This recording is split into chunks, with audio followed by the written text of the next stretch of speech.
Jagtial urban housing colony Nukapalli double bedroom ఇండ్ల మౌలిక సదుపాయాలకు తెలంగాణ రాష్ట్ర ప్రభుత్వం 32 కోట్లు మంజూరు చేయగా డబుల్ బెడ్రూమ్ ఇండ్ల పనులను, డ్రైనేజీలు, ట్రాన్స్ఫార్మర్లు, సెప్టిక్ ట్యాంక్, వివిధ అభివృద్ధి పనులను అధికారులు, ప్రజాప్రతినిధులతో కలిసి పరిశీలించిన జగిత్యాల ఎమ్మెల్యే సంజయ్ కుమార్. అనంతరం వారు మాట్లాడారు.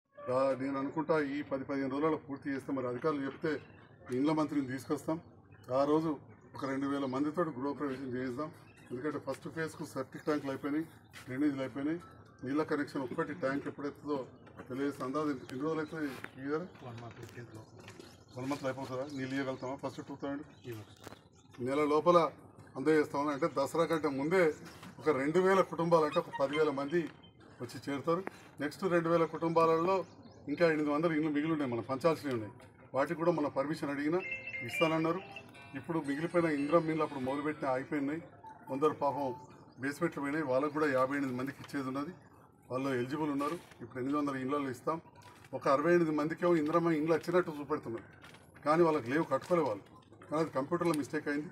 అది కూడా నేను కోరిన వాళ్ళ మంత్రి గారిని, అదేవిధంగా పొంగులేటి శ్రీనివాసరెడ్డి గారిని, రేవంత్ రెడ్డి గారిని, వాళ్ళకు కూడా ఇప్పిస్తాను, నేను భరోసా ఇస్తా ఉన్నా. ఇప్పుడున్న ఇంద్రమ్మ ఇండ్ల వాళ్ళకు కూడా నీళ్ళ సప్లై సరిగా లేదు, కరెంటు లేదు.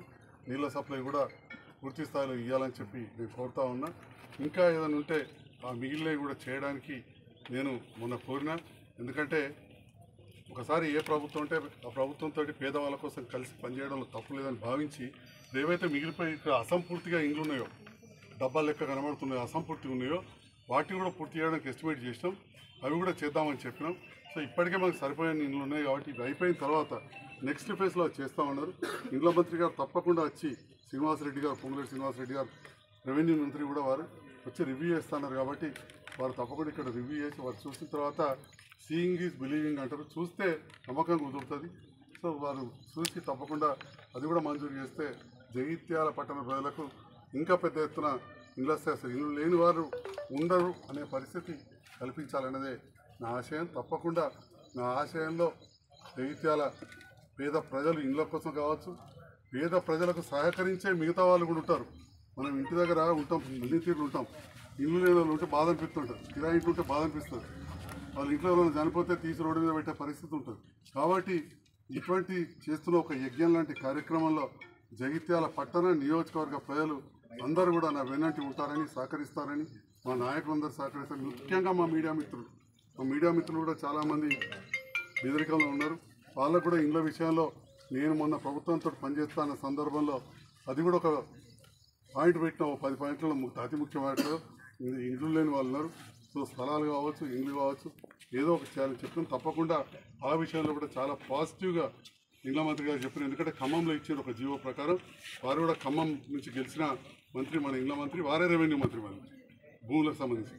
సో వారికి అది చెప్పడం జరిగింది. నేను ఇచ్చిన కాగితంలో కూడా జీవో లైక్ ఖమ్మం అని చెప్పి పెట్టాం. ఏదో ఒక విధంగా తప్పకుండా చేస్తామని చెప్పి తెలియజేస్తూ, మరి ఈనాడు నేను పిలవగానే వచ్చిన అధికారులందరికీ ప్రత్యేకంగా ధన్యవాదాలు. ఈ పేద ప్రజల ఆశీస్సులు, వారి ఆదరాభిమానాలు మీ కుటుంబాలకు కూడా ఉంటాయి. ఆప్కు మీరు అయితే వాళ్ళ ఒక దువా, మా పాత్రికేయ మిత్రులు సహకరిస్తూ ఉన్నారు. నాకు మీకు కూడా అన్నీ ఉంటాయని చెప్పి తెలియజేస్తూ, గతంలో ఈ కఠిన సందర్భంలో సహకరించిన అప్పటి నాయకులకు, నాయకురాలైన కవిత గారికి కూడా నేను హృదయపూర్వక ధన్యవాదాలు తెలియజేస్తున్నాను. Thank you.